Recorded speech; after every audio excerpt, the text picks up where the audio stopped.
आचार्य महाराज शांति सागर जी 20वीं सदी के प्रथमाचार्य, जिनका परम उपकार है अपन सभी पर। यदि वो उस समय दृढ़ता से मुनि व्रत का पालन नहीं करते तो आज आपको दिगंबर साधुओं के दर्शन नहीं हो रहे होते। जब आचार्य श्री शांति सागर जी मुनि महाराज की दीक्षा हुई थी, उस समय माहौल ऐसा था कि मुनि महाराज पूरे समय तो दिगंबर रहते थे, लेकिन आहार के लिए लंगोटी लगा करके जाते थे। उनके स्वयं के गुरु देवप्पा स्वामी भी लंगोटी लगा करके आहार करते थे। जब आचार्य शांति सागर जी ने मुनि दीक्षा ली तो पहले दिन का उपवास किया, दूसरे दिन उनके गुरु ने कहा आहार के लिए उठो। शांति सागर जी ने कहा उठूंगा तो मुनि बन करके, नहीं तो समाधि स्वीकार है। मुनि बन के लंगोटी तो नहीं लगाऊंगा। कैसे उठा दें? पता चला कि जीवित वापस ही नहीं आए। दूसरे दिन का उपवास हो गया। तीसरा दिन हुआ, उस गांव का जो पाटिल था, सरपंच होता है ना, उससे साउथ में पाटिल बोलते हैं, वो आया। और उस समय थोड़े पंडित विद्वान जैसे जो लोग होते हैं ना, उन्हें उपाध्याय कहते हैं साउथ में। तो उस समय, जिस समय आचार्य भगवंत शांति सागर जी मुनि महाराज ने दीक्षा ली थी, उस समय ऐसा नहीं था कि साधु मुद्रा लेकर के निकले और कहीं भी पड़गान हो जाए। नहीं, उस समय पंडित विद्वान लोग एक घर को फिक्स कर देते थे कि ये बना लेना, भले मुनि महाराज ना लें, बाद में उनका निमंत्रण उसी चौके में रहता था। और महाराज से आकर के कहते थे कि फलाने फलाने के घर पर आपको अपनी चर्या के लिए जाना है, सदोष आहार, जैसे आप भी कह देते। आए दिन बहुत समझदार श्रावक हैं आप लोग। इतने सारे चातुर्मास होते हैं, हमें आए लगभग 1.5 महीने से ज़्यादा हो गया है। मुश्किल से 2-4 दिन निकले होंगे जिस दिन किसी श्रावक ने कुछ ना कहा हो, नहीं तो कभी ना कभी किसी ना किसी प्रकार से माता जी आहार की विनय कर रहे हैं आपसे।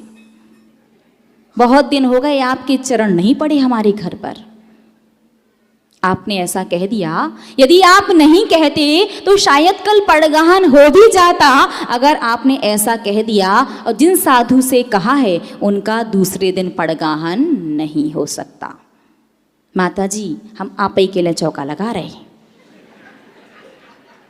भैया हमारे लिए लगा रहे तो हम नहीं आ रहे। उद्देश्य तो कभी भी साधु से नहीं। पहले से माता जी कल से हमारे घर, वो आधा बोलते बाकी आधा आप समझ जाओ।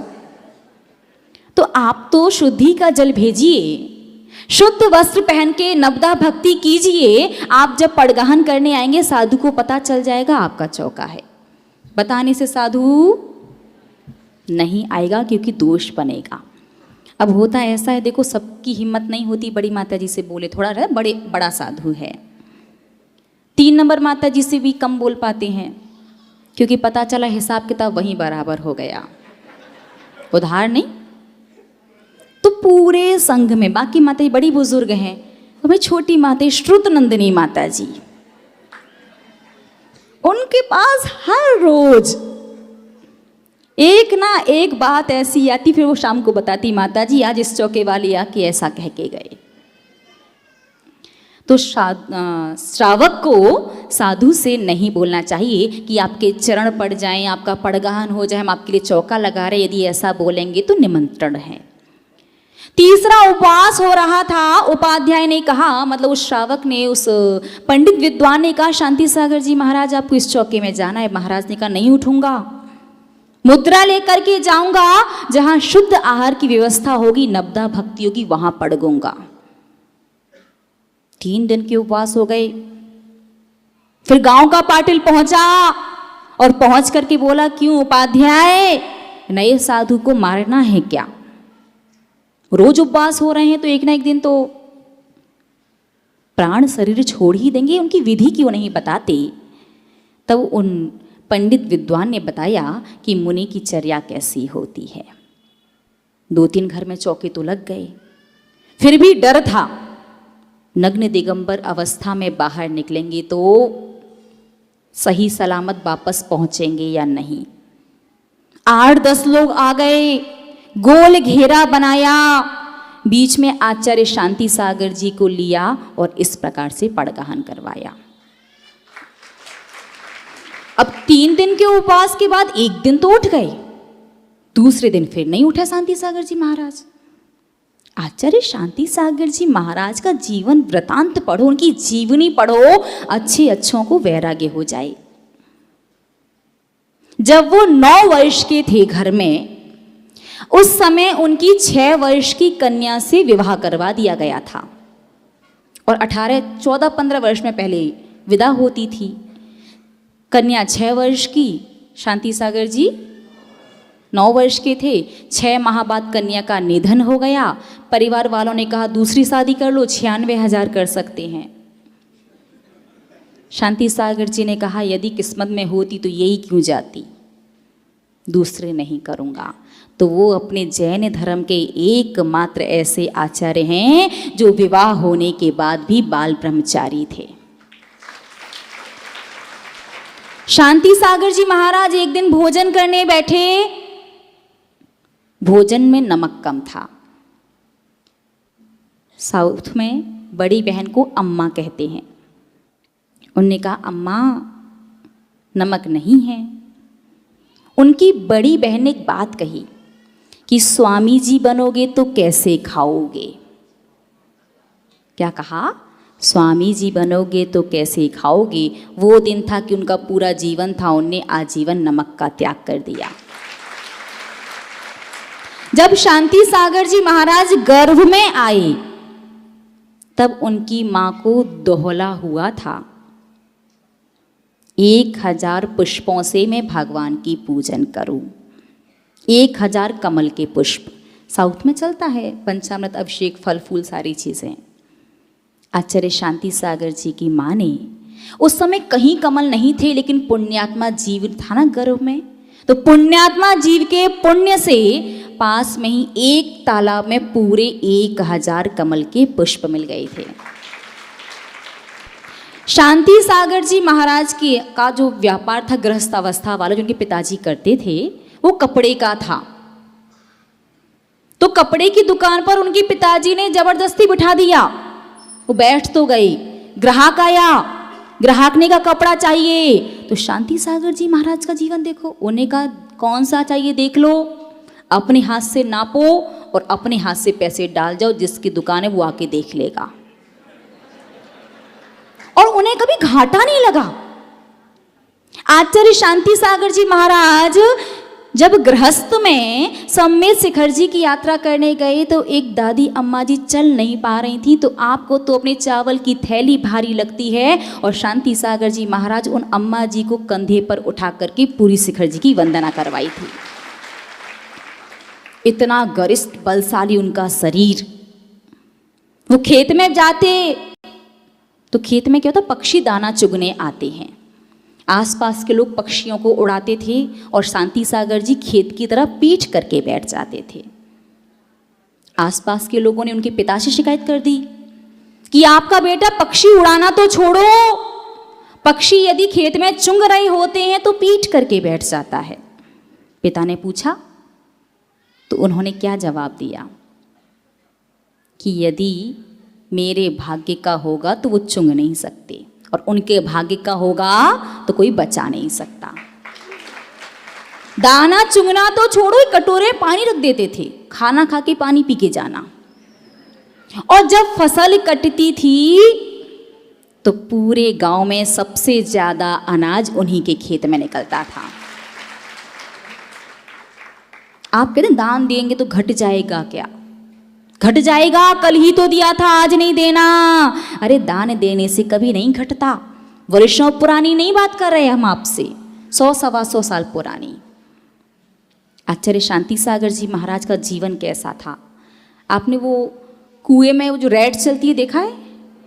पहले खेतों की सिंचाई के लिए ऐसे झूला जैसा होता था गोल गोल, उसमें बाल्टी जैसे बर्तन लगा देते थे, उसे 2 बैल खींचते थे तो नीचे से एक बाल्टी भर करके, हाँ रहट बोलते हैं, नीचे से बाल्टी भर के आती थी, वो खेत में पलटती जाती थी और खाली बाल्टी नीचे से भरती जाती थी। जिस वो रहट को 2 बैल चलाते थे। आचार्य शांति सागर जी महाराज खड़े खड़े गृहस्थ में थे, सोच रहे होते हैं ये पशु हैं, ये कुछ बोल नहीं सकते, इन्हें कितनी तकलीफ होती होगी। दोनों बैलों को खोल देते थे और दोनों बैलों का काम खुद अकेले करते थे। वो तो बहुत पहले साधु बन जाते, लेकिन उनकी माँ ने कहा कि जब तक हमारा समाधि मरण ना हो तब तक तुम स्वामी जी नहीं बनना। तो अपने माता पिता का समाधि मरण करवाने के बाद ही वो मुनि बने। उन्हें स्वाध्याय के प्रति, जिनवाणी के प्रति इतनी श्रद्धा थी कि घर से 8-9 मील चल करके प्रतिदिन शास्त्र सुनने के लिए जाया करते थे। और आप तो मोबाइल में ही मिल जाए तो कितनी अच्छी बात, बिस्तर पर लेटे लेटे ही सुन लो। नहीं, वैसे यहाँ तो आते हैं आप लोग, 8-9 मील तो नहीं, 8-10 कदम तो ज़्यादा ही है उससे। शांति सागर जी महाराज, गुरुओं के प्रति ऐसी भक्ति थी कि शांति सागर जी महाराज का जो गांव था ना, उस गांव के चारों तरफ 2 नदियां बहती हैं, नदी दूध गंगा और वेद गंगा। और नदी बहने की वजह से कोई भी दिगंबर साधु का आगमन उस गांव में नहीं हो पाता था। तो आचार्य शांति सागर जी महाराज मुनि महाराज को कांधे पर बिठा करके नदी पार करवाते थे। लेकिन आहार तो दूंगा, चौका तो अपने घर में लगाऊंगा। एक बार ऐसा हुआ, 7 आदि सागर जी हुए हैं, 7। उसमें आदि सागर अंकलीकर जी अलग हैं, बाकी अन्य आदि सागर अलग हैं। एक आदि सागर जी ऐसे थे जो 7 उपवास और 1 आहार करते थे, लेकिन वो भी आहार के समय लगाते थे। आचार्य शांति सागर जी महाराज का गांव, बीच में नदी, उसके बाद जो दूसरा गांव था वहां पर उन आदि सागर जी की चातुर्मास की स्थापना होनी थी। चतुर्दशी का दिन था, मुनि महाराज का उपवास था, दोपहर में सामायिक करने बैठे और शाम को चातुर्मास की स्थापना। लेकिन शांति सागर जी तो शांति सागर है ना, उन जैसा दूसरा, मतलब उन्होंने कहा ऐसा कैसे हो सकता है, नदी के उस पार चातुर्मास होगा। मुनि महाराज सामायिक करने बैठे, पाटा सेट उठा करके अपने गांव में ले आए और स्थापना शाम को थी, नदी पार कर नहीं सकते मुनि महाराज, पाटा सहित सामायिक में से उठा लाए थे और अपने गांव में चातुर्मास करवाया था।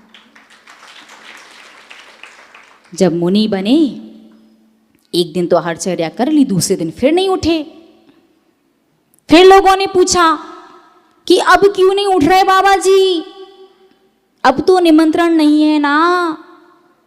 शांति सागर जी ने कहा ऐसे तो नहीं उठूंगा, ये सिंहचर्या है, शेर की तरह क्या लुका छुपी का खेल चल रहा, छुप छुप के निकलूं।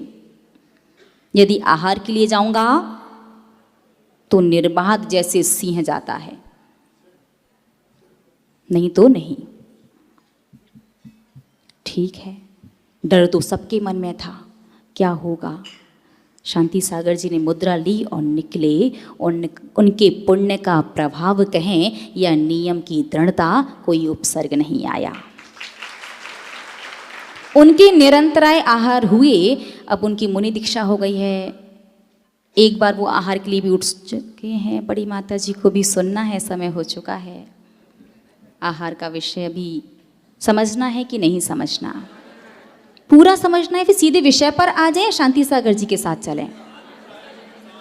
बोलिए ना, शांति सागर जी के साथ जरूर उनका जीवन वृत्तांत सुनिए, क्योंकि उनके समान वर्तमान में आपके गुरु कोई भी हो, आपको शिक्षा किसी से मिले, आप दीक्षा किसी से भी लेना, लेकिन आज वर्तमान में यदि कोई परम उपकारी है तो आचार्य शांति सागर जी।